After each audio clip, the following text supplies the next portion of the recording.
میں کہا ایک میری ذاتی ریکویسٹ ہے،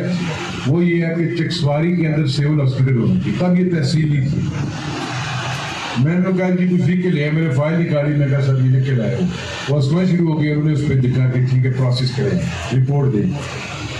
میں لے کے نکلا، رپورٹ کراتے میرپور آئی، میرپور سے میں نے ساری رپورٹ کروا کر ڈی جی ایس کے سیکریٹریٹ میں، جب صحت کے سیکریٹریٹ میں فائل پہنچی تو مہینے 2 گزر گئے، 3 گزر گئے، میں فائل مانگوں، مجھے محکمہ فائل نہ بتائے۔ ایک دن میں خود دفتر چلا گیا، میں نے کہا جی فائل میری کدھر ہے، آپ مجھے فائل دیں، میں بائی ہینڈ سیکرٹری صاحب سے کرواتا ہوں، میں وزیر اعظم صاحب کے پاس خود جاتا ہوں۔ ادھر ایک آفیسر، میں نے پھر 2-3 بار کوشش کی، کام نہ چل سکا۔ تنویر الیاس صاحب اسلام گڑھ میں غالباً سپٹمبر کے آخر میں، اکتوبر، میڈیا کے دوستوں کو پتا ہوگا، رات کو اسلام گڑھ آئی، انہوں نے تحصیل ہیڈ کوارٹر تحصیل بنائی۔ وہاں پر انہوں نے اعلان کیا کہ چکسواری کے اندر اسپتال، فلاں اسکول، فلاں کالج، فلاں یہ، فلاں وہ، فلاں وہ، فلاں وہ، ادھر سے ایک انڈر پاس جائے گا، چکسواری سے اسلام آباد نکلے گا، وہاں سے جائے گا برمنگھم سے نکلے گا۔ حاجی صاحب نے گرانا ماڑے ہوئے رشتہدار دور باروں لگ رہا، اسکیچ ابو بڑے بنا رہا، وہ تنویر الیاس اعلان کر کے چلا گیا۔ کام فائل اور سائل کا ہے۔ اب سائل گاڑی میں بیٹھتا تھا اس کے ساتھ کہ ایم ڈی اے کے جو کروڑوں روپے معاف کس طریقے سے کرائیے۔ میں چھوٹے ظرف والا ہوتا تو میں میڈیا میں لے آتا، میں نے کہا یہ محکمے کا معاملہ ہے، سرکار کا معاملہ ہے، اس کا معاملہ ہے، میرا معاملہ نہیں ہے۔ چودھری انصر کو پتا ہے، حاجی رنگزیب صاحب کو پتا ہے، رحمان صاحب بیماری کی وجہ سے نہیں آ سکے، ان کو بھی پتا ہے۔ ساحل ادھر سے گاڑی میں بیٹھتا، ادھر سے گاڑی سے نکل جاتا، ادھر سے بیٹھتا ساحل، ادھر سے نکل جاتا۔ ساحل یہ کرتا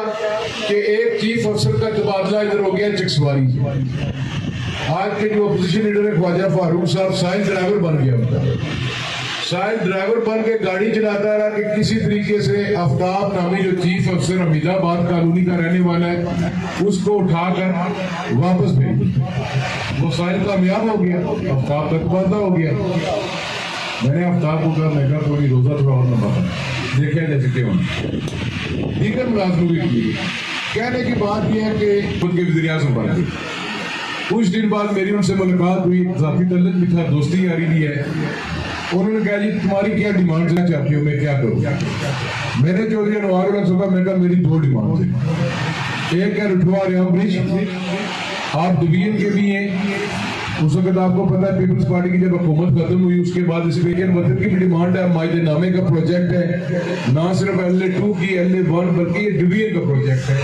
اگر آپ اس میں ایفرٹ ڈالیں تو ہم اس پروجیکٹ کو دوبارہ آن کر سکتے ہیں۔ انہوں نے کہا دوسری، میں کہا دوسری مجھے تحصیل ہیڈ کوارٹر اسپتال چکسواری کی، آپ انڈیپینڈنٹ سروے کروائیں، اگر سروے پہ چکسواری تحصیل ہیڈ کوارٹر اسپتال کے لیے نہیں آتا تو آپ نہ دیں، اگر آتا ہے تو آپ کریں۔ اس نے کہا جی ٹھیک۔ میں کہا تیسری میری کوئی ڈیمانڈ نہیں ہے، پر میرے سے غلط وعدہ نہ کرنا، میں شاید تمہاری اس حکومت میں اس تحصیل ہیڈ کوارٹر کے لیے، کیونکہ میں حکومتی بینچز پہ بیٹھتا ہوں، فنڈز مجھے پورے ملیں گے، سڑکیں یہ اللہ نے کیا کرتے کرتے یہ عابد صاحب بیٹھے ہوئے جہاں پر میری پارٹی کے لوگ میرے ساتھ آن بورڈ تھے، عابد صاحب کو میں گاہ بتاتا رہا۔ میں نے فائل ڈھونڈی کہ میرے بھائی نے رات کو اعلان کروایا تھا انٹرنیشنل ہاسپٹل کو، وہ فائل ملے، میں وہ فائل وہیں سے لے کر دیا، کوئی فائل نہیں۔ اسٹیٹ سیکرٹری صاحب نے بات کی کہ تحصیل کی، اس نے ٹھیک بات کی،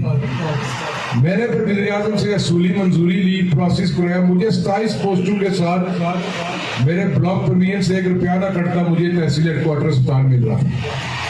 میں نے نعیم صاحب سے بات کی، یاسر ممتاز صاحب سے بات کی، انہوں نے کہا جی اگر 27 اس طرح ملتی ہے تو باقی پیسے آپ تو کوئی اور پوسٹیں دے دیتے ہیں۔ میں کہا 27 پوسٹوں کے ساتھ اگلے 20 سال یہ لوگ آپ کو روتے رہیں گے کہ یہ ڈاکٹر نہیں ہے، یہ ٹیکنیشین نہیں ہے، یہ نہیں ہے، یہ نہیں ہے، تو لہٰذا ہم اپنا جو بجٹ ہے اس کا اس کو استعمال کرتے ہوئے فل فلیج ایک تحصیل ہیڈ کوارٹر اسپتال جو ڈپارٹمنٹ کی ریکوائرمنٹ ہے وہ ہم لے آئے، اور آپ کی دعاؤں سے اللہ تعالیٰ کا کرم ہوا کہ تحصیل ہیڈ کوارٹر اسپتال چکسواری کے اندر 58 پوسٹوں کے ساتھ آ گیا۔ عید والے دن یا عید کے بعد کسی نے کہا جی یہ جعلی ہے، 2 دن بعد ڈاکٹر آ گئے، انہوں نے کہا جی یہ ویسے ہے، ڈاکٹر کدھر سے آئے؟